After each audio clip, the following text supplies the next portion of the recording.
Halo teman-teman, teman-teman yang mungkin baru melihat atau mendengarkan berita yang mengejutkan, yaitu mengenai Gunung Bromo, teman-teman, di mana ada seorang, kita sebut orang yang menerbangkan drone itu menemukan ladang ganja seluas 1 hektar, teman-teman.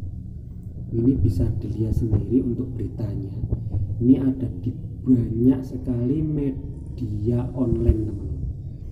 Jadi mengapa di Gunung Bromo yang seharusnya untuk objek wisata itu bisa dipakai dan ditanam tanaman yang istilahnya merugikan atau disebut juga tanaman narkotika atau ganja? Itu mengapa sampai kebobolan seperti itu ya, teman? Ini banyak dari argumen atau banyak dari pendapat-pendapat orang atau warga sekitar itu yang mengatakan karena adanya pelarangan dari menerbangkan drone di wilayah Taman Nasional Gunung Bromo.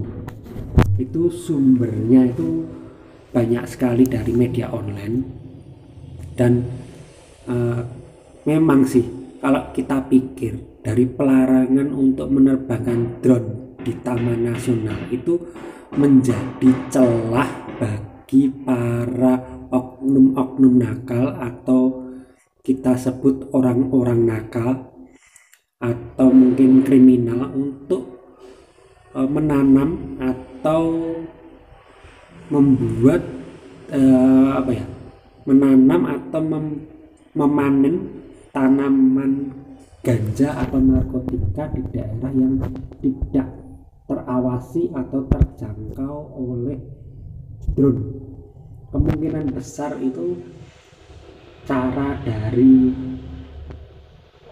penanam ini itu memanfaatkan lokasi di mana lokasi itu dilarang atau tidak boleh menerbangkan drone di wilayah itu. Kemungkinan besar ya, teman-teman. Karena kalau kalian sebagai warga biasa itu pasti dilarang, akan dikejar jika kalian menerbangkan drone di wilayah objek wisata Gunung Bromo. Dan Taman Nasional juga dilarang.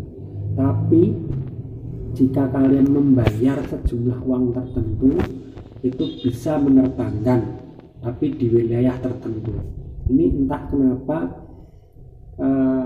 dari petugas itu mendapati temuan ladang ganja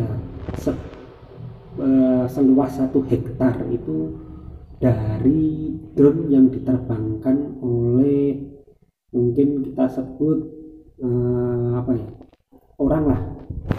Kita tidak tahu siapa orangnya, tapi kita sebut orang itu menerbangkan drone dan secara tidak sengaja itu mengambil visual atau gambar yang diduga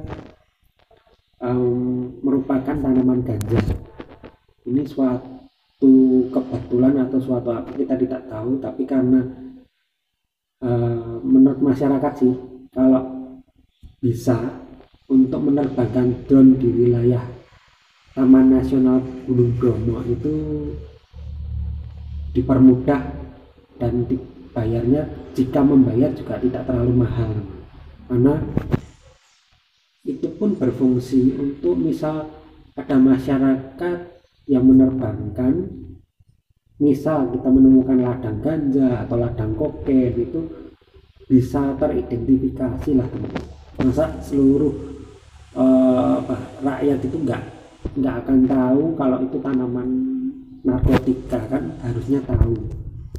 Nah, semoga dari pemerintah itu melonggarkan aturan untuk menerbangkan pelarangan drone untuk diterbangkan di wilayah Taman Nasional Gunung Bromo, teman-teman, supaya kalau ada misal penanaman ganja atau kokain atau yang lain itu bisa terdeteksi dan tidak dimanfaatkan oleh oknum-oknum atau orang orang-orang yang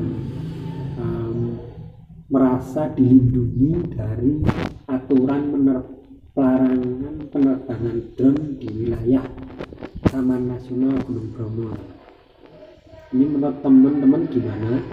Tapi menurut masyarakat sih celah dari pelarangan menerbangkan drone di wilayah Gunung Bromo itu dimanfaatkan oleh oknum-oknum atau orang atau warga atau bisa disebut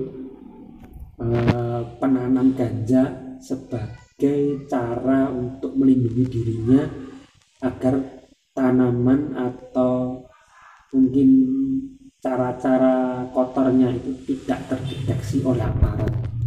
Ini bisa menjadi perhatian kalau bisa masyarakat biasa pun bisa menerbangkan drone agar kejadian serupa itu tidak terjadi lagi, teman-teman. Setuju apa tidak bahwa drone boleh diterbangkan di wilayah Gunung Bromo tapi dengan syarat tertentu dan dengan biaya yang tidak terlalu mahal dan murah? Setuju apa tidak? Silahkan tulis di kolom komentar. Terima kasih.